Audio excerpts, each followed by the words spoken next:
Токтомуш Абдрахманов атындагы орто мектеби, 4-В класс, мугалим Бектурганова Гүлмира. Саламатсыңарбы окуучулар? Сабакка даярбызбы? Жакшы, анда эмесе бүгүнкү сабагыбызды баштайлы.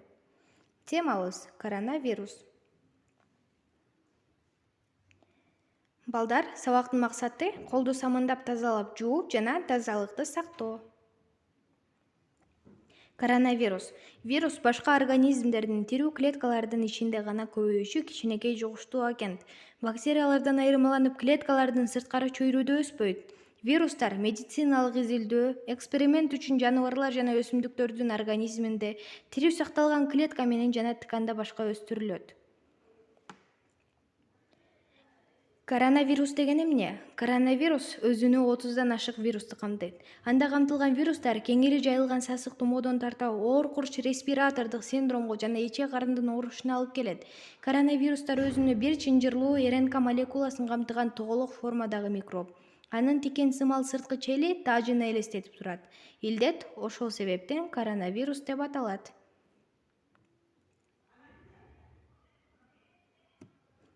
Вирус кайдан пайда болду? 2019-жылдын декабрь айынын аягында Ухань шаарында белгисиз өпкө оорусу жайылып баратканы байкалган. Адистер тарттын козгогучу коронавирустун 2019 НКВ деп аталган жаңы тиби экендигин болжошкон. Эмнеси менен коркунучтуу? Коронавирус өзүнө 32 вирусту камтыйт. Анда камтылган вирустар кеңири жайылган сасык тумоодон тарта оор курч респиратордук синдромго жана ичек-карындын оорушуна алып келет. Адамдын клеткасына кирген вирус анын цитоплазмасында көбөйөт. Иммунитетти алсыратып, инфекцияга каршы күрөшүүдө тоскоолдук жаратат. Бирок сасык тумоо сыяктуу бир жумада айыкпайт. Коронавируста типсиз пневмония менен оор курч респиратордук синдромдун формасы коштогондуктан адам өлүмүнө алып келет.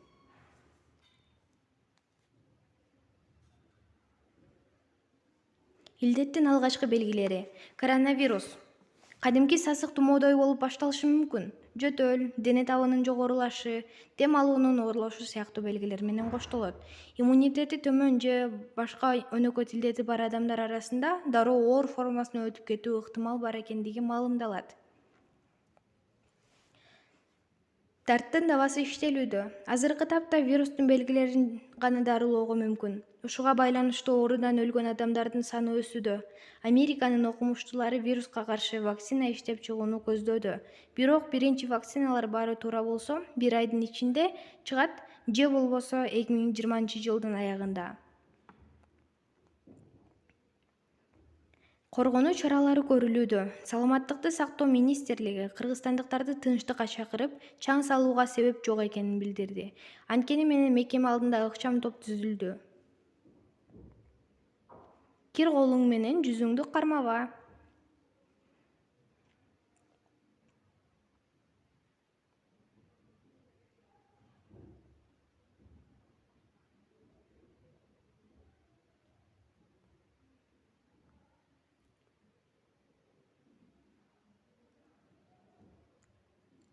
Коронавирустан кантип коргонууга болот?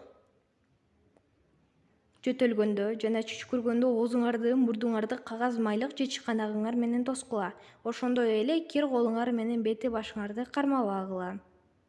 Төмөндөгүлөрдү окуп чыккыла.